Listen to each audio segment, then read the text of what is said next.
started. Thank you so much, guys, for coming in my channel. It's called Mindfulness with Manish. I'm so excited to take your podcast.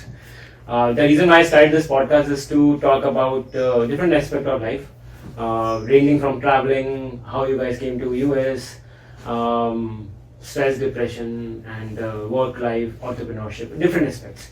So we can go over a number of things, but let's get started. Why not like you guys introduce yourself to the audience? I know you guys, but why not we get started? Why not you start with you and you tell me where you're coming from? Thank you so much, Bhaiya, for having us on your podcast. We are really honored. My name is Gurnoor and I originally come from Ludhiana and right now I'm studying in Golden Gate University. I'm studying finance. I know you through yoga. My sister used to come to your yoga classes, which is when I was introduced to yoga. I didn't do any yoga before that, but yeah, I don't know how you know me. You I don't know. Can you tell about yourself? जैसे आप सब जानते हो मेरा नाम गिरीश है उर्फ गिन्नी।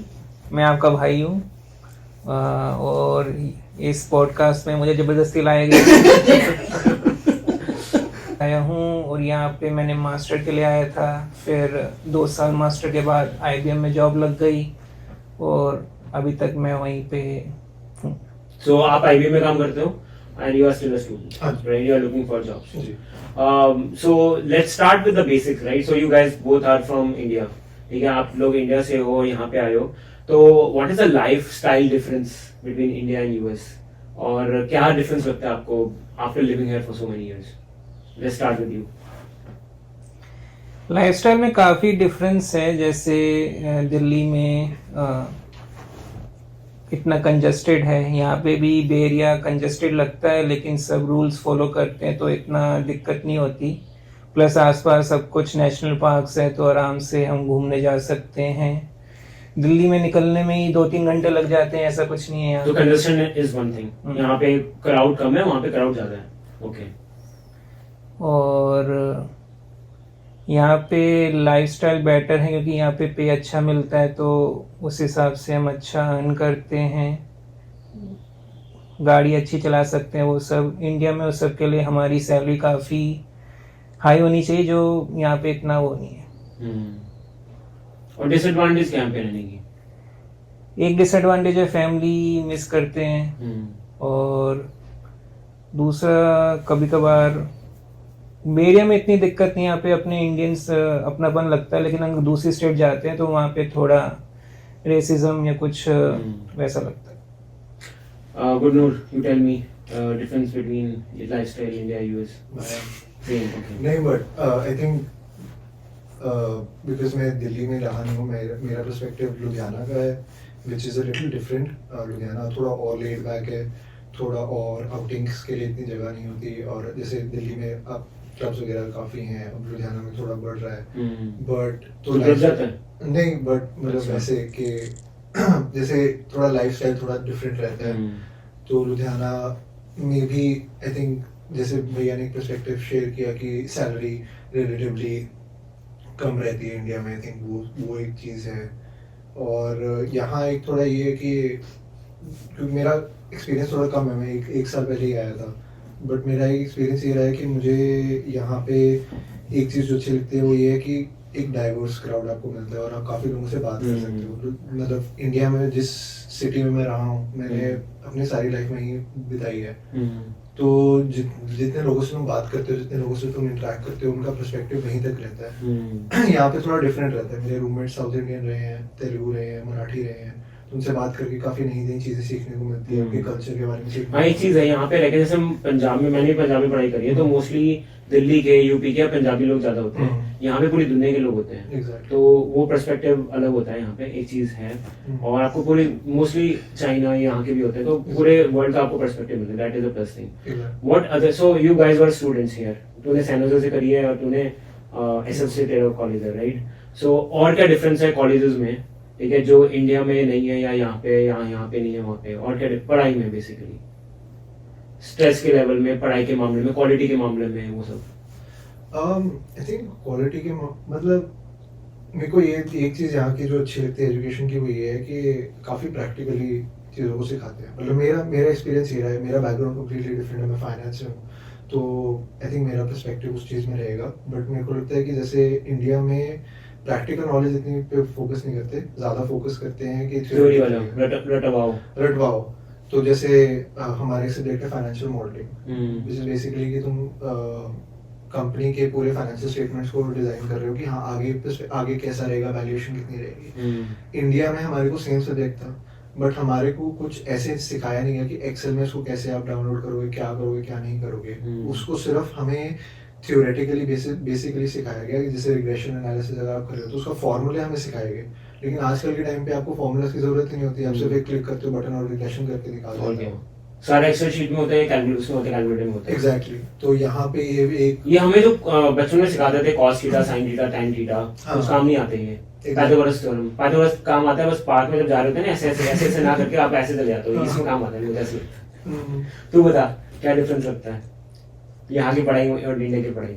So same उस पे कि इंडिया में थियोरेटिकल होता है या प्रैक्टिकल होता है, प्लस यहाँ हमें जो हैंड्स ऑन एक्सपीरियंस मिलता है नई टेक्नोलॉजी पे, तो यूनिवर्सिटी काफ़ी पैसे खर्च करते हैं ताकि हम रियल लाइफ टेक्नोलॉजी में काम कर सकें। जैसे अगर मशीन लर्निंग मॉडल यूज़ करना हो उसके लिए इतना बड़ा डेटाबेस लगता है, और अगर हम खुद पे जाएं तो अपनी जेब से पैसे भरने पड़ते हैं, लेकिन यूनिवर्सिटी हम पे एक्सपेंस डालते वो हैं। दे देती है, प्रिविलेजेस होते हैं यूनिवर्सिटी में स्टूडेंट्स के लिए। और दूसरा यहाँ पे खुद से यूनिक काम करने की अपॉर्चुनिटी मिलती है, यहाँ पे प्लेगिज्म वो सब चलता है, तो खुद से यूनिकनेस लानी पड़ती है तो इंडिया काम। में टेपर हैप्पी वाला काम चलता है, वो पकड़ते नहीं है। हम्म। और अगर जॉब की बात करें, ये तो पढ़ाई की बात हो गई, इंडिया की जॉब का लाइफस्टाइल भी डिफरेंट है कंपेयर टू यहाँ पे और वहाँ पे।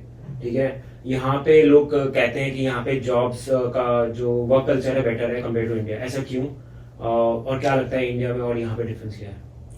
तो मैंने इंडिया में काम नहीं किया, लेकिन यहाँ के उस पे लेकिन मैंने अपने दोस्तों से जो देखा है, इंडिया में थोड़ा पॉलिटिक चलता है, मैनेजर से ज़्यादा बना के रखनी पड़ती है, मैंने बना के रखनी पड़ती है, प्लस जैसे कल्चर रहता है कि उसके जॉब पे हंसो, मतलब ऐसा रहता है। और यहाँ पे कुछ कंपनीज में होता है कि रेसिज्म होता है कि अगर आप साउथ इंडियन मैनेजर में जाते हो तो उसकी टीम में साउथ इंडियंस होंगे, चाइनीज के उसमें जाते हो तो उसमें जाता है चाइनीज होंगे। लेकिन कुछ कुछ टीम में सेम कल्चर रहता है, इवन आप मैनेजर से उतने ही आपसे रिस्पेक्ट में बात करते जितना आप उससे करते हो, तो सेम वो रहता है। बेसिकली जो स्टूडेंट्स होते हैं उनको असाइनमेंट दिए जाते हैं तो काफी स्ट्रेस होता है और ये सब होता है, एंजाइटी होती है। सेम इंडिया में भी होता है या फिर यहाँ पे कुछ ज्यादा ही होता है? ज्यादा होता है। ज्यादा होता है। ऐसा क्यों? क्योंकि प्लेगरिज्म ना पकड़े जाएं, ये सब होता है रीजन, या फिर कोई और रीजन है? प्लेजरिज्म एक मेजर फैक्टर है। आई थिंक यहाँ पे मोस्टली इश्यूज, मेरे सिस्टर यहाँ पे और भैया के भी, आप ब्रदर यहाँ पे हो, तो हमारे लिए थोड़ा इजी है।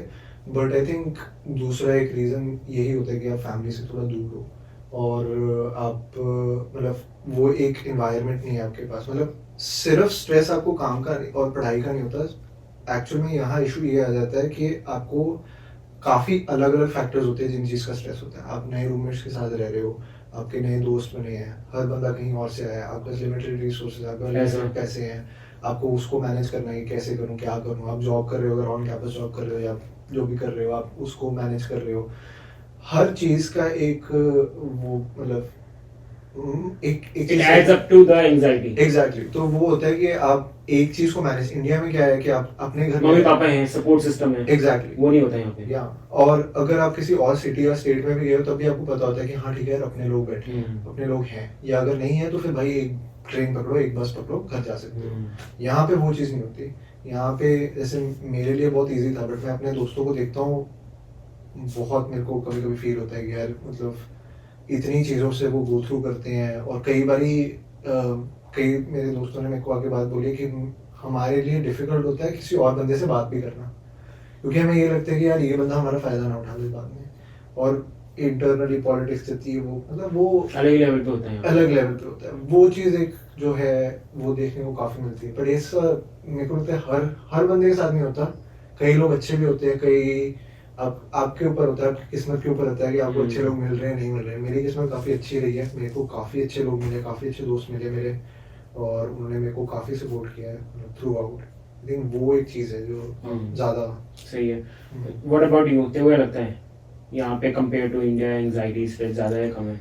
सेम उस पे, मतलब मैं जब स्टूडेंट था तो सेम मेरे भैया ने मुझे यहाँ बुलाया था, फिर वो खुद भाग गए थे न्यूयॉर्क। तो स्ट्रेस तो रहता था कि नहीं, मतलब मेरे को थोड़ी दिक्कत होती है दोस्त बनाने में, तो कम दोस्त थे, प्लस खाने में दिक्कत वो सब। तो पढ़ाई खुद के बनाते थे साथ खाना में बाजार से खाना? रेडीमेड लेकर आते थे वो कभी कभार, तो कभी कुछ खाना नहीं बनाया? कभी कभार। और उसके साथ ये स्ट्रेस रहता था खाने का, प्लस फैमिली जैसे इन्होंने बताया, और काम में भी यहाँ के रिक्वायरमेंट्स के साथ हमें जॉब भी ढूंढनी होती थी, उसका भी स्ट्रेस रहता था, क्योंकि अगर जॉब नहीं मिली तो फिर वापस इंडिया, वीज़ा इश्यूज वो सब। मेरे को ऐसा लगता है कि यहाँ पे ना जो स्ट्रेस है ना वो बेसिकली घर के अंदर ज़्यादा है, ठीक है, और इंडिया में घर के बाहर ज़्यादा है। तो एग्जांपल इज यहाँ पे हमें सारा काम खुद करना पड़ता है, रोटी, हमारा खाना बनाना, कपड़े धोना, उसके बाद बर्तन, ये सब सफाई हुई। इंडिया में उसके लिए हमारे पे मेड्स होती है, हेल्पर्स होते हैं खाना बनाने के लिए। बट इंडिया में प्रॉब्लम क्या होती है, जैसे घर से बाहर जाते हैं ना तो हर चीज़ में पॉलिटिक्स, हर चीज़ में बड़ी बड़ी लाइनें, ट्रैफिक, ये वो, ये करप्शन। यहाँ पे वो चीज़ें मतलब स्ट्रीम लाइन है, वेबसाइट पे सब कुछ हो जाता है, चढ़ के क्लीन कर सकते हैं। मेरे को ये मेरा पर्सपेक्टिव है बेसिकली।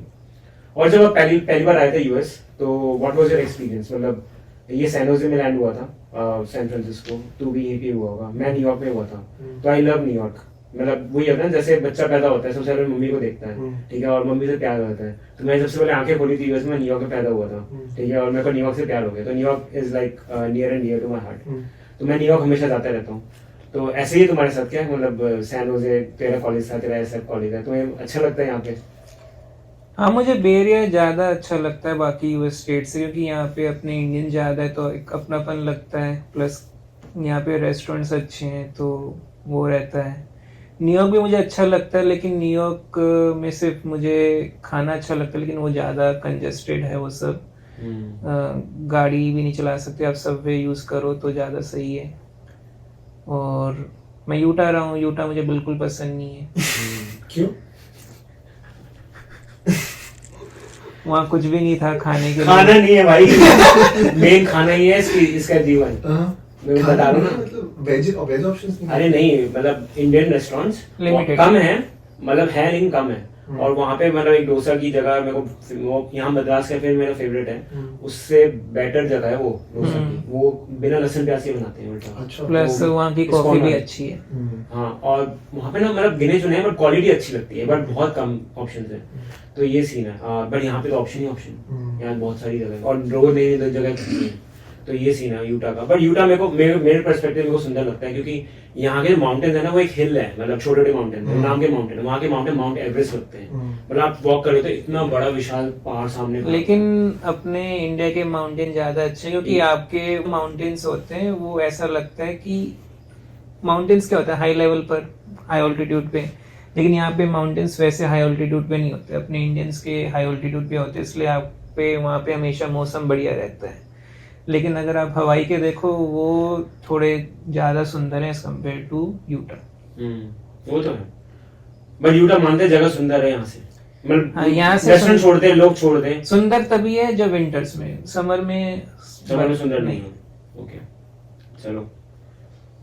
जब आप लोग यूएस में आए थे दोनों, तो थोड़ी डिफिकल्टी हुई थी गुरु से बात करने में, या किसी से इंग्लिश में बात करने में, एक्सेंट बोलना या फिर कुछ वर्ड्स, जैसे मेरे को हुई थी थोड़ी बहुत। तो मेरे एग्जांपल में, जैसे हम इंडिया में सर जो होता है टीचर, उसको हम सर बोलते हैं, SIR, यहाँ पे प्रोफेसर बोलते हैं। हम एक अपार्टमेंट से दूसरे अपार्टमेंट में मूव कर रहे होते हैं, यहाँ पे इंडिया में शिफ्ट बोलते हैं, I am shifting to new, यहाँ मूव बोलते हैं, ठीक है। और यहाँ पे टिप देना हो गया, ये सब जो कल्चर है यहाँ का, क्या लगता है आपको, कुछ हुआ था डिफरेंस, डिफिकल्टी हुई थी बोलने में यहाँ पे? तो ऐसे इन्होंने बताया कि जैसे हमारे बड़े भाई बहन हैं यहाँ पे, तो इतना महसूस नहीं हो, लेकिन बाकी दूसरों को देख के हाँ लगता था कि टिप देना ये सब नया कल्चर था। तो हाँ, जो शुरू में आता है वो थोड़ा सीखता है। जैसे एक बार मैंने 10% दी थी, जो 10% ठीक होता है, फिर भी ओनर ने कहा कि मिनिमम 20 देना चाहिए। तो ये टिप वाला सिस्टम ना वो सबसे खराब लगता है, पहले इतना पैसा मांगते हैं उसके ऊपर और टिप दो। तो तेरे को भी दिक्कत है इंग्लिश में यहाँ पे? मेरे को इंग्लिश में दिक्कत नहीं हुई, मेरे को एक इंसिडेंट याद आया जब आपने बात बताई, तो मेरे को मतलब इंग्लिश में इतनी प्रॉब्लम नहीं आई। मेरी ना आने के 1.5-2 महीने के बाद ऑन कैंपस जॉब लगी थी। तो मेरी जो सुपरवाइजर थी वो एशियन अमेरिकन है। तो अब जैसे हम इंडियन हैं, ठीक है, तो हमारे पास कोई आएगा, हम पंजाबी हैं, तो हमारे पास कोई आएगा पूछे कि यार इंडिया में कहाँ से हो, तो हम बड़े प्राउडली बोलते हैं ना कि यार पंजाब से हैं, दिल्ली से हैं, पंजाबी हैं हम। बड़े एक वो प्राउडनेस होती है कि हाँ यार हम पंजाबी इंडियन हैं। या कोई भी इंडिया में भी कहीं भी कोई होता है, नॉर्मली पहले इंडिया वर्ड निकलता है, we represent the country, and then if we are talking to an Indian then Punjabi आ जाता है। एग्जैक्टली। और अगर आप किसी मराठी के पास भी जाओगे, मराठी आदमी के पास जाओगे, वो बड़ा खुश होता है कि हाँ मैं मराठी हूँ, मैं महाराष्ट्रियन हूँ। कोई तमिल बंदे के पास जाओगे, वो बड़ा खुश होता है कि हाँ मैं तमिल हूँ। हर स्टेट की अपनी अपनी हिस्ट्री है। एग्जैक्टली। तो मेरे को लगा कि यहाँ भी सेम कल्चर होता होगा कि हाँ आप प्राउड होते होगे कि हाँ ठीक है, मतलब लोग आप कैलिफोर्निया से हो ऐसे? नहीं, तो मेरी जो सुपरवाइजर थी ना वो एशियन अमेरिकन थी। तो मुझे थोड़ी क्यूरियोसिटी हुई कि व्हाट टाइप ऑफ एशियन, कि चाइनीज है, जापानीज है, कोरियन है। तो मैंने आउट ऑफ क्यूरियोसिटी पूछ लिया और वो ऑफेंड हो गई।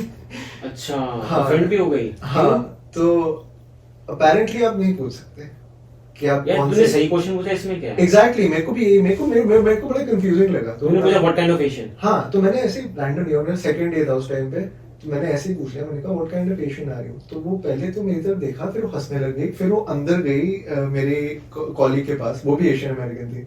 तो उसके बाद जाके बोला कि form Gurnoor just asked me a stupid question. मैं डर गया, मैंने कहा मेरी जॉब गई, खत्म हो गया काम भाई, चलो पैकिंग करो वापस जाओ। तो मैं गया, मैंने कहा what do you mean? She said कि he just asked me what kind of Asian you are. तो फॉर्म जो थी, जो मेरी कॉलीग, उसने मेरे को बोला कि you can't ask that question. मैंने कहा क्यों? तो उसने कहा कि नहीं यार ये बड़ा सेंसिटिव टॉपिक है यहाँ पे रेस को लेके, और रेसिज्म बहुत चलता है, तो तुम्हें पूछना नहीं चाहिए। Maybe she is right. Maybe. Yeah. तो वो मेरे लिए एक कल्चरल शॉक था। उसके अलावा तो कभी खुद पे रेसिज्म हुआ है, मतलब किसी ने आप डिफरेंशिएट किया है कि आप इंडिया के हो, आप नहीं घुस सकते हो यहाँ पे, या फिर कुछ हुआ है ऐसा? ब्राउन स्किन हो या फिर वो किसी ने ब्राउन भी बोला हो? अभी कुछ याद नहीं मेरे को। ये तो अंदर ही पड़ रहता है मेरे को। मैं नॉर्मली बहुत घूमता हूँ, तो मेरे साथ एक इंसिडेंट हुआ था। मैं पेरिस में था, so I was standing in the line of a restaurant, मतलब बार था, बार कम रेस्टोरेंट। मेरे साथ दोस्त थे 3-4, उन्होंने बोला था our restaurant is full, you can't go in. हम कह रहे चलो ठीक है, हम वापस चले गए। जा रहे थे, मैंने पीछे मुड़ के देखा तो ऑलरेडी वो लोगों को से रहा था। तो एक वो इंसिडेंट हुआ था। अब या फिर पता नहीं उनकी रिजर्वेशन होगी या फिर जो भी था असली में, तो मेरे को ऐसा लगा कि थोड़ा था। रशिया में भी 1-2 बार हुआ है। तो रशिया में, हाँ, रशिया में एक्चुअली वहाँ के लोग ना बहुत लंबे लंबे होते हैं, 6'5" से हाइट किसी की कम की होती नहीं है, ठीक है, इतने लंबे लंबे। उसके बाद मैं वहाँ पे लगा हुआ था क्लब की लाइन में, वो जब चेक करते हैं ना तो ऐसे मतलब ट्रीट करते हैं कि मतलब कहाँ से आ गए, क्योंकि ना वो इंडिया को इंडिया नहीं समझते, वो इंडिया, बांग्लादेश, पाकिस्तान, नेपाल सबको एक जैसा समझते हैं। तो but we are different, right, we are more educated than those countries. तो वो ऐसा नहीं समझते, उनको लगता है सब ब्राउन स्किन ही है, साउथ ईस्ट एशियन है, साउथ एशियन है मतलब। और ये सेम रोम में भी था। रोम में क्या है कि मैं वहाँ पे गया था, रोम और वो है ना वेटिकन सिटी, वहाँ पे लोग ऐसे सुविनियर बेच रहे होते हैं सड़कों में, वो बांग्लादेशी होते हैं, बट हम और वो सेम ही दिखते हैं, सेम स्किन है। तो बेसिकली अगर हमें उनको खड़ा करते हो कोई डिफरेंस नहीं है, बट हम इंजीनियर्स हैं, डॉक्टर्स हैं, कोई गोरा हमें पहचान नहीं पाएगा basically, this is Indian, this is वो। तो बेसिकली वो वहाँ पे भी ऐसा लगता है, until you open your mouth, until you tell and until they know what India is all about, they can't differentiate between that. So ये मेरे को लगता है थोड़ा वर्ल्ड में, बट ठीक है, I think world is getting educated, world knows that India powerful है। इंडिया में हमारा इसरो ने मचा रखी है वो सब चीजें, क्योंकि साउथ अमेरिका में मेरे को अच्छी चीजें मिली है इंडिया के लिए। जैसे साउथ अमेरिका में आई बीन टू पेरू, वहाँ पे basically when I was on a cruise, I was the only one speaking in English and everyone was Spanish. तो जब हर एक से पूछा nationality, तो I never say कि I am from SF या California, I always say I am from India. तो जब इंडिया का नाम लेना तो वो लोग कहते ओ इंडिया, तो सब आए मेरे पास, भाई इंडिया से योगा आई है, इंडिया की मिलिट्री स्ट्रॉन्ग है, इंडिया से इंजीनियर्स हैं, काफी इंडिया से क्वेश्चन पूछ रहे थे बेसिकली। तो काफी अच्छा लग रहा था, लोगों को पता है हमारी कंट्री। मेरा फ्रेंड है डैनियल, वो ब्राजील से है। ब्राजील और इंडिया के काफ़ी अच्छे रिलेशंस है ब्रिक्स वगैरह की वजह से। तो उससे मेरी जब इनिशियली बात हुई थी तो उसने भी काफ़ी मतलब तारीफ वगैरह करी थी कि वो इंडिया इज ग्रोइंग। उसने मेरे को पूछा भी था, उसने तुम यहाँ क्यों आए हो, इंडिया में ज़्यादा बेटर है। कहीं बेटर नहीं है, हो रहा है। वैसे ये मैंने काफी सुना गौरव से, इंडिया इज ग्रोइंग, ये वर्ड जो है ना, हम्म। ये सेंटेंस, मैं अभी टोनी के पास गया था, टोनी मेरा बार्बर है, मैं 10 साल से उसके यहाँ जा रहा हूँ, हम दोनों उसके यहाँ जाते हैं बाल, बहुत सही बाल करता है वो। तो वो एशियन है, यहीं के पैदाइश है वो।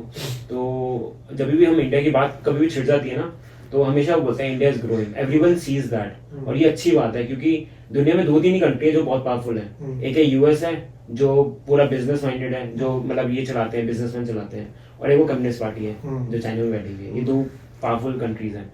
अब इंडिया डेमोक्रेटिक है, तो हम लोग इलेक्ट करते हैं, तो ये अच्छी बात है। तो हम हर 5 साल बाद वो होता है, डिक्टेटरशिप नहीं है, कुछ नहीं है। And India is growing in terms of technology, in terms of space, in terms of military, everything.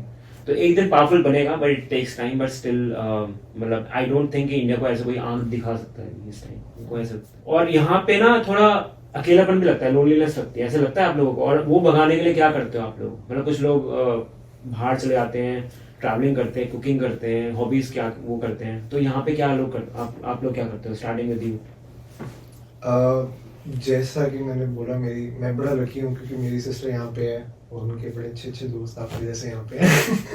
तो मेरे लिए आई थिंक यहाँ पे आके इजी इसलिए था क्योंकि मैं हर हफ्ते, मैं एसएफ में रहता था और मेरे सिस्टर सैन होजे में रहते हैं, तो 1-1.5 घंटे का रास्ता है। तो मैं हर हफ्ते सैटरडे को सैन होजे आ जाता था एसएफ से, और फिर वीकेंड में थोड़ा इजी रहता था क्योंकि मैं इनके साथ हाइक पे चले जाता था। एक कैलिफोर्निया में, यहाँ पे सैन होजे में बंगला एम्पायर है, मैंने उनकी क्लासेस ज्वाइन करी, वो किया, हाइकिंग काफ़ी की, और योगा भी आना स्टार्ट किया। तो वो एक इजी रहता है, एक रिक्रिएशनल एक्टिविटी हो जाती है कि हाँ तुम कुछ कर रहे हो।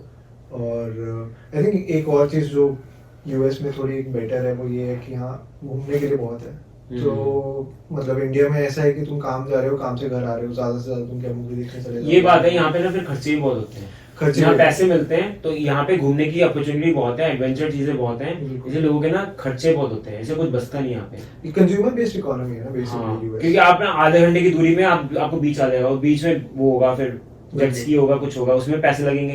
इंडिया में आधे घंटे में तो आपको घर से निकलते हो, ठीक है, 2-3 घंटे आपको दिल्ली या जो भी है मेट्रोपॉलिटन वहाँ क्रॉस करने में लगेगा, फिर 5 घंटे उसके बाद आपको लगेंगे किसी पहाड़ी जगह में जाने के, ठीक है। उसके बाद वहाँ पे भी सब कचरा वचरा, प्लास्टिक बोतलें पड़ी होंगी, ये सब होगा। यहाँ पे वो चीजें नहीं है, मेरे को ये चीज लगती है। बता। तो यही है कि लोगों से बात करो, दोस्त के साथ घूमो। लेकिन मेरी थोड़ी दिक्कत रहती है, मेरे यहाँ दोस्त कम हैं या बिजी हैं, तो मैं PS5 खेलता हूँ, या अपना मूड सही करने के लिए मुझे खाना खाना अच्छा लगता है, कुछ भी मुझे अच्छा खिला दो तो मेरा अपना मूड सही हो जाता है ना ऊपर। हाँ, एक चीज है, काफी लोग ना फूड से मूडी हो, मतलब बेसिकली उनका मूड सही होता है अगर उनको खाना खिला दो, वो सब कर दो। तो बाकी हाइक वाइक हो गई, या फिर रिसेंटली कोई ट्रिप के बारे में बताना चाहोगे, जब आप गए थे कहीं रिसेंटली किसी ट्रिप में, वहाँ पे क्या अच्छा लगा? अभी 2 हफ्ते पहले ही हवाई से होकर आए हैं। अच्छा, कौन सा आइलैंड? ओआहू। अच्छा, कैसा था? बहुत बढ़िया था, मैंने आज तक हवाई नहीं देखा था, तो अलग ही एक्सपीरियंस था। वहाँ के वेदर, बीचेस काफी अलग है बाकी दूसरी से। सही है। तो और थोड़ा और बात करते हैं यहाँ पे, जैसे बे एरिया में रहते हैं, तो यहाँ पे और दिक्कतें हैं कि जैसे यहाँ पे एक रीजन है, यहाँ पे सैन होजे को मैन होजे बोलते हैं, ठीक है, या सैन फ्रांसिस्को मैन फ्रांसिस्को बोलते हैं, ठीक है। तो बेसिकली कहते हैं कि हमें लड़के चाहते हैं, लड़कियां कम है। उसके कारण क्या होता है कि मतलब लोगों की शादियां नहीं होती हैं, लोगों को गर्लफ्रेंड बॉयफ्रेंड्स नहीं मिलते। Do you guys agree with this thought? मेरा एक सवाल था कि आप एग्री करते हो? ये मतलब हम काउंटर क्वेश्चन कर सकते हैं। तुम करो, कोई नहीं। फिर आप थोड़ा नहीं, मैंने पूछा था, तुम पूछ रहे हो। नहीं, आपका ज्यादा एक्सपीरियंस है ना, या 13 साल से हो, तो आप हमें 1 बताओ। साल हुआ। नहीं, मैं अपना भी बताऊंगा ना, पहले तुम अपना बताओ, फिर मैं उसमें ऐड ऑन करता हूँ। टू बी ऑनेस्ट, मैंने यहाँ पे डेटिंग पे गया नहीं हूँ तो मुझे इतना आइडिया नहीं है, लेकिन हाँ मैंने हर किसी से सुना है कि डेटिंग की दिक्कत होती है, लेकिन जब मिलना होता है मिल जाता है लोगों को। कैसे ऊपर से टपकता है? मतलब कैसे मिल जाता है? मेहनत तो करनी पड़ती है ना। चलो ठीक है, तो बता।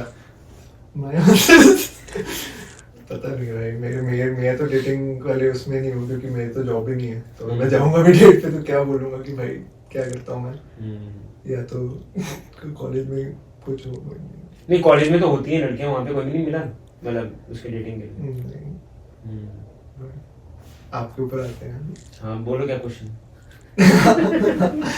आप मैन फ्रांसिस्को और मैन अच्छा सेम क्वेश्चन, ओके। सो हाँ यार वो है यहाँ पे तो इश्यूज, मतलब बेसिकली रेशियो का इशू है। तो रेशो इशू है क्या? मैं आपसे पहली बार सुन रहा हूँ, मुझे पता नहीं है। हाँ रेशियो का इशू है क्योंकि यहाँ पे मोस्टली मतलब रेशियो इन द सेंस कि यहाँ पे मोस्टली साउथ इंडियन ज्यादा रहते हैं, ठीक है। और अपने कल्चर जैसे नॉर्थ इंडिया के लोग हो गए वो यहाँ पे थोड़े कम है, तो वो थोड़े बिखरे हुए हैं। मोस्टली सेक्रेमेंटो, अगर कैलिफोर्निया की बात करें सेक्रेमेंटो साइड ज्यादा है, या फिर कनाडा में भरे पड़े हैं वो सब। या फिर अगर न्यूयॉर्क की बात करो, न्यूयॉर्क में कहते हैं ना गुजराती ज्यादा है, वहाँ पटेल ब्रदर ये सब फैला हुआ है।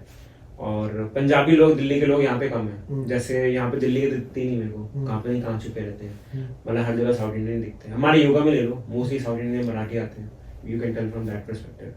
तो वही है, if you are fine with the multi culture dating या शादी तो it's fine, otherwise it's hard to find someone. तो मैं तो ये कहूँगा, बट ठीक है हर एक का अपना अपना परस्पेक्टिव है। थोड़ा फाइनेंस की बात करते हैं। इंडिया में बेसिकली फाइनेंशियल इंडिपेंडेंट, मतलब इंडिया में जॉब लगे और यहाँ पे जॉब लगे, तो which one do you think will make you more like towards, which one will make you more financially independent? Depend करता है, अगर आप अपनी होम स्टेट सिटी में ही रह रहे हो तो आपका रेंट बचेगा, वो सब बचेगा, तो वो सब कंसिडर करना पड़ेगा। तो उस हिसाब से दोनों सेम कमाते हैं अगर आप अपनी होम सिटी में रहते हो। जितनी यहाँ सेविंग होती है उतने बंदे की सेविंग रेंट बचाने में लग जाती है, तो वो मान के चलो आप वहां पे अकेले रह रहे हो और घर से दूर रह रहे हो, जैसे हम यहाँ पे। अब एप्पल टू एप्पल कंपेयर करेंगे, एप्पल टू ऑरेंज, मतलब हम वो डिफरेंट चीजें कंपेयर नहीं करेंगे, ठीक है। तो बैंगलोर में रह रहे हो, हमारा घर दिल्ली में, तो अब बताओ ये सेविंग वहां पे ज्यादा होगी या यहाँ पे ज्यादा होगी? वहां पे ज्यादा कमाई मिलेगी या यहाँ पे ज्यादा कमाई मिलेगी सेम लेवल पे? इंडिया में बाकी चीजें काफी सस्ती मतलब हो जाती हैं, जैसे यहाँ पे आप देखो normal day to day expensive भी बहुत ज्यादा हो जाते हैं। आप हर चीज को पर्सपेक्टिव में रखना पड़ता है ना, कि जैसे अगर आपका रेंट इतना है या घर के प्राइसेस इतने हैं, इंडिया में कंपैरेटिवली घर के प्राइसेस थोड़े कम है, या कह लो प्राइस कम तो नहीं है, वहाँ पे भी ज्यादा ही है, ज्यादा मतलब ही है, रेंट but कम है, रेंट कम है। रेंट कम है और फूड एक्सपेंस कम है, फूड एक्सपेंसेस कम है। हाँ वो चीजें हैं, फाइनेंशियल इंडिपेंडेंस। तो थोड़ा फाइनेंस की बात करते हैं। इंडिया में बेसिकली फाइनेंशियल इंडिपेंडेंट, मतलब इंडिया में जॉब लगे और यहाँ पे जॉब लगे, तो which one do you think will make you more like towards, which one will make you more financially independent and which one will make you towards your like achieve your goal more faster, which is like retire sooner, whatever your goal is. तो क्या लगता है यहाँ पे versus India में? तू बता पहले। मैंने इंडिया में काम ही नहीं किया, मुझे नहीं पता। अगर एज्यूम कर लेना, मतलब इंडिया में तो सैलरी, बट देखो सैलरी तो पता होगी ना इंडिया की कि क्या रेंज में मिलती है और यहाँ पे क्या मिलती है। डिपेंड करता है, अगर आप अपनी होम स्टेट सिटी में ही रह रहे हो तो आपका रेंट बचेगा, वो सब बचेगा, तो वो सब कंसिडर करना पड़ेगा।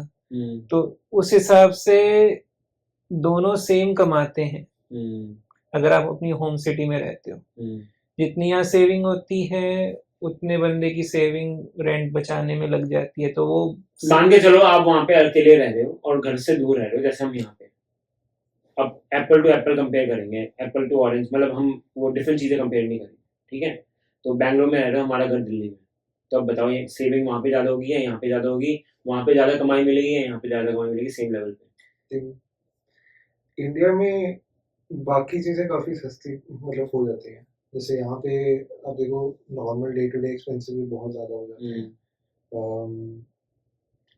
आप हर चीज को पर्सपेक्टिव में रखना पड़ता है ना, कि जैसे अगर आपका रेंट इतना है या घर के प्राइसेस इतने हैं, इंडिया में कंपैरेटिवली घर के प्राइसेस थोड़े कम है, या कह लो प्राइस कम तो नहीं है, वहाँ पे भी ज्यादा ही है, ज्यादा मतलब ही है, रेंट कम है, रेंट कम है, रेंट कम है और फूड एक्सपेंस कम है, फूड एक्सपेंसेस कम है। हाँ वो चीजें हैं। करते हैं पर्सनल लाइफ के बारे में, ठीक है। तो दिन चालू होता है सुबह, किसी का 5 बजे सुबह के, किसी का 10 बजे, किसी का होता है 1-2 बजे दोपहर को। कब उठते हो सुबह, बताओ, और क्या होता है पूरे दिन की दिनचर्या, हम डिस्कस करते हैं उसके बाद।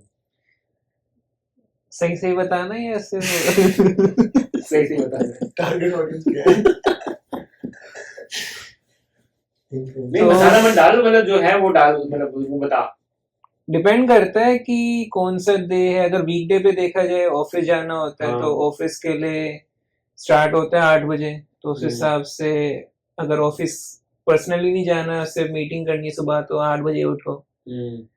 और फिर उसके बाद ब्रेकफास्ट, फ्रेश वो सब होके पूजा पाठ, फिर काम ऑफिस का, प्लस साथ साथ लंच, ये सब दिनचर्या चलती रहती है। और शाम खाना में जो है रोज बाहर बाजार से आता है फिर बनता है? एक शेफ रख रखा है हमने, वो बनाता है। अच्छा, ओके।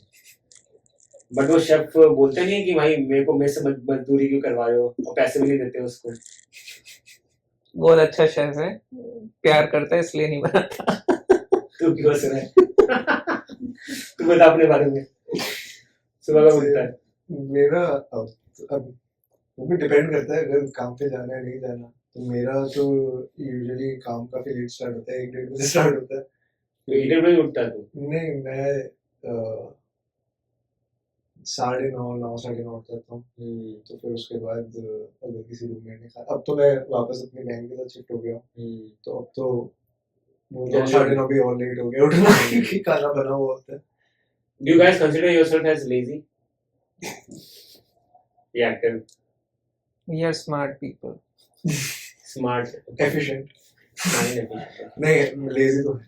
लेजी हो? नहीं, लेजी तो हर कोई होता है, मैं भी प्रोक्रेस्टिनेट करता हूँ, मैं भी लेजी होते हैं हर कोई। लेकिन हाँ, मुझे थोड़ा पुश चाहिए होता है। मैं ज़्यादातर घर पे रहना पसंद करता हूँ, कोई पुश करके बाहर ले जाए तो फिर चला जाता हूँ। सेम, मतलब बाहर मुझे ऐसा होता है कि अगर तो 2-3 लोग हैं, अपने लोग हैं, तो फिर मेरे को इजी रहता है कि हाँ ठीक है, इनके साथ बढ़िया है। अगर बहुत सारे लोग होते हैं तो मेरे लिए काफी डिफिकल्ट हो जाता है। अगर 7-8 लोग बैठे हैं तो मुझे होता ही नहीं है। वही अपनापन होता है ना, जब दोस्त बैठे होते हैं एग्जैक्टली तो कहीं जाने का मन नहीं करता, तो यहीं बैठे हो बेसिकली। एग्जैक्टली। तो जैसे अब हम बैठे हैं बातें वगैरह कर रहे हैं तो बढ़िया है। अगर 8-9 लोग बैठे हैं तो फिर वो थोड़ा वो लगता है अगर यूटा में हमारे दोस्त बन जाते ना तो तेरे को बोरिंग नहीं लगता। हमारे दोस्त नहीं थे, वो मेरे को एक करता, कहीं कोई भी जगह पे ले लो, आप बेकार जगह में बैठ जाओ, बट वहां पे अगर आपके अच्छे दोस्त हो ना तो दैट जगह बिकम्स गुड। एग्जैक्टली मेरे को ऐसा लगता है बे एरिया भी बोरिंग हो जाएगा अगर दोस्त नहीं, मेरे को ऐसा लगता है। चलो वो टॉपिक हटाओ, इंडिया वापस जाना है नहीं जाना उससे बात करते हैं आफ्टर सम टाइम। तू तो अभी आया है, तेरे को काफी टाइम हो गया है। What do think about going back to? आजकल इंडिया में अपॉर्चुनिटी बहुत अच्छी आ गई है, ठीक है, कंपनी अच्छी है, मतलब अच्छे पैकेजेस मिल रहे हैं, मॉम डैड वहाँ पे है, और यहाँ पे इमिग्रेशन की लगी पड़ी है, ग्रीन कार्ड मिलता नहीं है। तो बताओ उसके बारे में कि जाना चाहोगे एक दिन? मैं जाऊँगा, मतलब मुझे फैमिली के साथ ही रहना है, तो अगर वो यहाँ आ सके तो यहाँ बेटर है, वरना मैं तो जाऊँगा इंडिया। लेकिन जब मैं इंडिया जाऊँगा तो मैं टेक जॉब नहीं करना चाहूँगा, क्योंकि मुझे जो सुना है, मुझे इंडिया की टेक कंपनीज में काम करना नहीं पसंद होगा, तो मैं कुछ अलग देखूंगा। तो नॉन टेक में काम करेगा, फाइनेंस में? ये काम करना ही नहीं है इंडिया में, मतलब किसी जॉब में काम नहीं करना? मतलब कुछ और करूंगा, या फिर कुछ कल्चर देख कर जाऊंगा, लेकिन जो मैंने सुना है उस हिसाब से नॉर्मल कंपनीज में नहीं जाऊंगा। तू बता। मैं जब इनिशियली आया था तब तो मेरा प्लान यही था कि मैं वापस ही जाऊंगा, यहाँ नहीं रुकना। बट आई थिंक अब थोड़ा, क्योंकि मेरे को 1 साल हुआ है तो मैं इतना कुछ बोल नहीं सकता। फैमिली का बिजनेस भी है ना तेरा? जी वो तो कोई संभालेगा। जी। बट अभी मेरा पर्सपेक्टिव ये है कि नहीं, अभी यहाँ रुकना है, थोड़ी देर थोड़ा एक्सप्लोर करना है, थोड़ा समझना है, क्योंकि एक्चुअल में काफ़ी कुछ सीखने को मिलता है। और कोई वजह है कि लोग कहते हैं कि हाँ यूएस जाओ, यूएस जाके थोड़ा एक्सपोजर लो, थोड़ा लोगों से बात करो, थोड़ा काफ़ी कुछ सीखने को मिलता है, काफ़ी लोगों से बात करने को मिलता है। और आई थिंक यहाँ अगर काम कर लो और फिर थोड़े साल, तो आपको एक अलग पॉइंट ऑफ व्यू मिल जाता है कि हाँ ठीक है, ऐसे मेरे को ये लगता है कुछ साल काम करके अगर जाना है तो तब चले जाओ। बिल्कुल। बट कोई जाता नहीं है, मतलब अल्टीमेटली मेरे को ये दिखता है। जाते लोग तब हैं जब बेसिकली इमिग्रेशन इशू होता है, या फिर मतलब उनको लगता है कि हाँ अपना देश ज़्यादा बेटर है, वो काफ़ी टाइम बाद लगेगा बेसिकली, वो होता है। cool. So हमें पूछना है हम लेजी हैं पर हम करेंगे हम थोड़ा आप बताएं। यार मेरे को लगता है कि एक हॉबी ले लो मतलब अपनी लाइफ में, और वो तुम्हें मोटिवेट करेगी। कि अगर तुम्हें भंगड़ा पसंद है, जैसे भंगड़ा मेरे को पसंद था अपने टाइम, जब मैं 26-25 का था ना, मैंने भंगड़ा एक बार ज्वाइन किया था। मैंने लगातार उनकी 3 क्लासें ले ली थी, एडवांस तक पहुंच गया था, and they gave me an offer कि I can join as a teacher, but मैं लिया नहीं क्योंकि मैं ट्रैवल में घुसा रहता था कि 40 कंट्री घूमनी, ये घूमना, तो उनको चाहिए बंदा यहीं पे, तो मेरे साथ हमेशा पंगा ही रहता था। But if you like bhangra, keep on doing there classes, advance तक पहुंच जाओ, उनकी विजिबिलिटी बढ़ जाएगी उनके सामने, एंड देन वो ऐसे टीचर बना देते हैं। तो अगर वो रास्ता अच्छा लगता है तो ठीक है। फिर मेरे को डांसिंग पसंद है, मैंने सालसा भी ज्वाइन कर रखा था, सालसा बजाता भी आता है मेरे को, मेरेंगे भी आता है, मैं साउथ अमेरिका जाता रहता हूँ, वहाँ भी सीखता रहता हूँ, और स्पेनिश भी, मतलब मेरे को हर चीज का शौक था, ये भी करनी है वो भी करनी है। तो एक हॉबी ले लो बेसिकली, जैसे गिन्नी है, गिन्नी कह रहे हैं मेरे को, मतलब बेसिकली क्या करना है देखो हॉबी में, बाइकिंग करनी है, या फिर इसको अभी हाइकिंग का, मैंने पहली बार इसको हाइकिंग इंट्रोड्यूस कराया, ये गया था मेरे साथ हवाई में, इसको अच्छा लगा। तो जो भी है अपना देखो कि आपको क्या पसंद है, what do you really like to do and connect with, so उससे लेजीपन अपना हट जाएगा, अपने सुबह उठोगे मोटिवेशन आएगा। मुझे लगता है ऐसे मैं सैटरडे को कभी 11 बजे 10 बजे पहले नहीं उठता था, बट अब योगा के चक्कर में उठना पड़ता है, फिर चाय बनवाना, फिर ये करना वो करना, तो या वो सब है। आप कितने साल से कर रहे हो योगा? यार मैं तो बचपन से कर रहा हूँ, बट अभी तो टीचिंग तो अभी चालू की है। अच्छा बचपन से कर रहे हो? हाँ, आपके मैं थोड़ा बहुत मैं करता रहता था इधर उधर, मम्मी के साथ, मैंने मम्मी के साथ सीखा था। अच्छा इंडिया में। बढ़िया। तो आप मेडिटेशन भी करते हो, डेली करते हो प्रैक्टिस? नहीं मैं यार डेली नहीं करता, मैं क्या करता हूँ, मैं जिम जाता हूँ, मैं जिम डेली आता हूँ, हफ्ते में 6 दिन जाता हूँ, तो उसी में मैं जोड़ लेता हूँ थोड़ा बहुत, स्ट्रेचिंग कर लेता हूँ बाद में इधर उधर, जो 15 मिनट का। तो मैं शंभे भी पहले करता था, जो सदगुरु का है, बट अब मैंने छोड़ रखा है वो, तो वो करना है वो। उसका आपको बेनिफिट हुआ है कुछ? मेरे को लगा है उसका बेनिफिट, थोड़ा फोकस हुआ हूँ मैं, जो डिस्ट्रैक्शन वाली चीजें है ना, फालतू की चीजें, वो कम हो गई थी उस टाइम। तो मेरे साथ ये था, 6 महीने में लगातार किया था।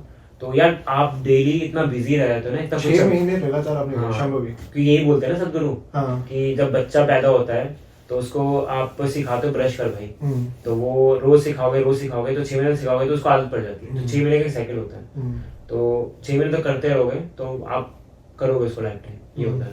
मैं करता था, फिर काफी बिजी हो गया, फिर मैंने छोड़ दिया। और जैसे लोग कहते हैं कि शंभवी में आपको कुछ आवाजें भी सुनती हैं, कुछ एक्सपीरियंसेस? नहीं वो ये स्पिरिचुअल वाले एक्सपीरियंस नहीं हुए कहीं पे, मैं उसको एज अ फ्लेक्सिबिलिटी लेवल पे लेता था बस। और मैंने उनके बहुत कोर्सेज करे हैं, लोगों के एक्सपीरियंस हुए, बट मेरे को स्पिरिचुअलिटी में ऐसे आवाजें सुनना या आवाजें निकालना, मेरे को रोना, ये सब नहीं हुआ मेरे साथ। मैं उसको, जैसे वो कटी चक्र आसन हो गया, बटरफ्लाई, मतलब फ्लेक्सिबिलिटी के लिए, मैं उसको वैसे लेता हूँ फ्लेक्सिबिलिटी। तुम बताओ अपने स्पिरिचुअलिटी के बारे में। बहुत अच्छा लगता है, मतलब आई थिंक जैसे मैंने बताया कि हर हफ्ते मेरी एक रूटीन होती थी कि सैटरडे को मैं दीदी के पास आता था। आई थिंक वन रीजन इस गुरुद्वारा, और वो ये था कि या फ्री का खाना फ्री का खाना, और एक ये होता था कि आपको एक घर वाली फीलिंग आती है। आप जाते हो तो आपको जैसे मेरे को सरदार बंदे दिख जाए कहीं पे, मेरे को बड़ी खुशी होती है। कहीं पे बीएसएफ में भी कोई सरदार बंदा दिख जाए मेरे को दूर से, मेरा दिन अच्छा निकल जाता है। उसके पीछे रीजन ये नहीं है कि आप अपने रिलीजन को या अपने कल्चर को करो, वो ऐसा घर वाली फीलिंग आती है, बोलते हैं कि हाँ यार कहीं बैठे हैं, कोई वो नहीं है। तो गुरुद्वारे जाके भी मेरे को ऐसे ही लगता होता था कि हाँ अपने बंदे बैठे हैं। पंजाबी सुनने को मिलती थी, तो जैसे लंगर खा रहे हैं, कोई आंटी अपने बेटे को डांट रही है पंजाबी में, तो वो सुन के बड़ा अच्छा लगता था कि हाँ। वैसे अगर तेरे को गर्लफ्रेंड बनानी है, शादी करनी है ना, gurdwara is the best place. वहाँ पे क्या है, वहाँ पे जाएगा और वहाँ पे जो सेवा होती है ना वो किया कर। एक बार जाएगा, 2 बार जाएगा, आंटियाँ नोटिस करेंगी, आंटी कहेंगी यार ये लड़का तो सुंदर लग रहा है, और वो सेवा भी करता है, स्पिरिचुअल भी है, आता भी है। फिर पूछेंगी हाँ भाई की नाम है थोड़ा, तो तू बोलेगा गुरनूर है आंटी जी, तो बोलेंगे तेरी शादी वादी हुई है? नहीं हुई। अच्छा एक कुड़ी आएगी है, मिलवा देते हैं, बात कर ले, तो ऐसे तेरी शादी हो जाएगी। मेरे काफी दोस्तों की ऐसी हुई है। उन्होंने काम क्या करते हैं? काम तो यार और क्या, काम तो लग जाता है, उसमें क्या नौकरी तो आती रहती है इसमें, तो दैट इज वन वे। कल से गुरुद्वारे चले उनको लेके आप भी चलो गुरुद्वारे, सारी सेवा करो। तू बता अपने बारे में, कहाँ जाता है? तो मैंने कहना सेवा करने बहाने तुम्हारे अलग बहाने लगे, बहाने भी उठाएंगे ना हम। हाँ तू क्या पूछ रहा था? माइका आपको पूछते हैं क्या स्पिरिचुअलिटी के बारे में। या स्पिरिचुअलिटी मतलब I define spirituality as going inwards, more inwards. हम वर्कआउट करते हैं, spirituality is going doing work in. तो वर्क इन में बेसिकली आप अपनी बॉडी को ध्यान नहीं देते, अपने सोल को ध्यान देते हो, अपने सोल को नरिश करते हो, क्योंकि मतलब आई बिलीव इन रीइंकार्नेशन, हम चेंज करते रहते हैं। तो कैसे आप अपनी सोल को एनर्जी देते हो, तो वही है। आप जो सदगुरु कराते हैं क्रिया वो करो, या नाम जप करो, ठीक है, या फिर योगा करो। Yoga is not just like poses but more about like mind body connection. कि जब आप एक आसन भी कर रहे हो ना तो माइंड को उस पर लगाओ कि कहाँ पे स्ट्रेस पड़ रहा है, कहाँ पे आपको बेसिकली कहाँ पे फोकस करना है। तो वो मेरे को ऐसा लगता है that is what spirituality is about. हमको लगता है इंडिया में ना कुछ अलग एनर्जी है। जब भी हम इंडिया जाते हैं ना तो हम वृंदावन जाते हैं या किसी तीर्थ स्थान जाते हैं, तो वहाँ पे जब हरे कृष्णा के भजन चल रहे होते हैं ना तो बहुत सुकून सा लगता है। और सेम यहाँ पे भी फील आती है जब आप गुरुद्वारे जाते हो या यहाँ पे इस्कॉन टेम्पल जाते हो, माउंटेन व्यू में जो है।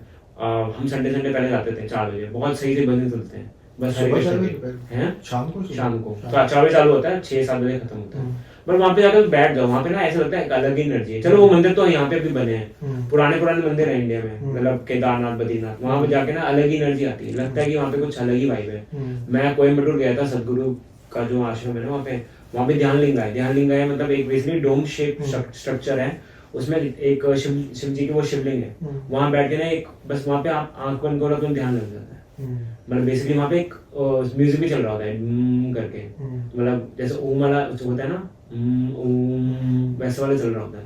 तो वो एक अलग ही वहाँ पे वाइब है। तो मेरे को लगा, और हर कोई धोती में घूम रहा होता है, हर किसी जगह माला होती है, एक जगह पे योगा हो रही होती है, हर जगह दूसरी जगह पे किचन होती है। ऐसा लगता है कहाँ पे आप आ गए हो। और किसी से बात करो नमस्कारम, हर कोई बहुत हम्बल होता है। और कोई इंजीनियर, कोई डॉक्टर, कोई IAS ऑफिसर, कोई वेस्ट बंगाल, मतलब वेस्ट बंगाल कह रहा हूँ, मतलब अफ्रीकन कंट्रीज, अलग जगह से आए होते हैं, गोरे लोग वो वॉलंटियरिंग कर रहे होते हैं। ऐसा होता है उनके आश्रम में। तो ऐसा लगता है कि मतलब कुछ अलग ही जगह पे आ गए आप। तो मेरे को तो सही लगता है ये सब।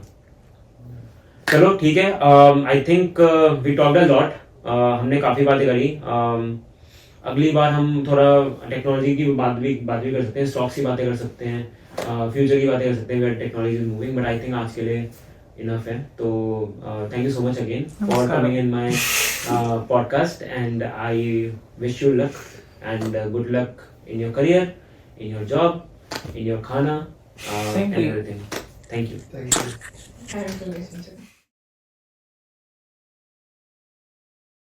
Chalo guys, let's get started. Welcome to my channel. It's called Mindfulness with Manish. The reason why I started this channel is to talk about different things, different perspective. इसको नीचे रखो। मैं देखने जा रही थी, ये सही नहीं आया। प्रोफेशनल बैठ रहा हूँ, मैं दोबारा करता हूँ। उसका उतना ही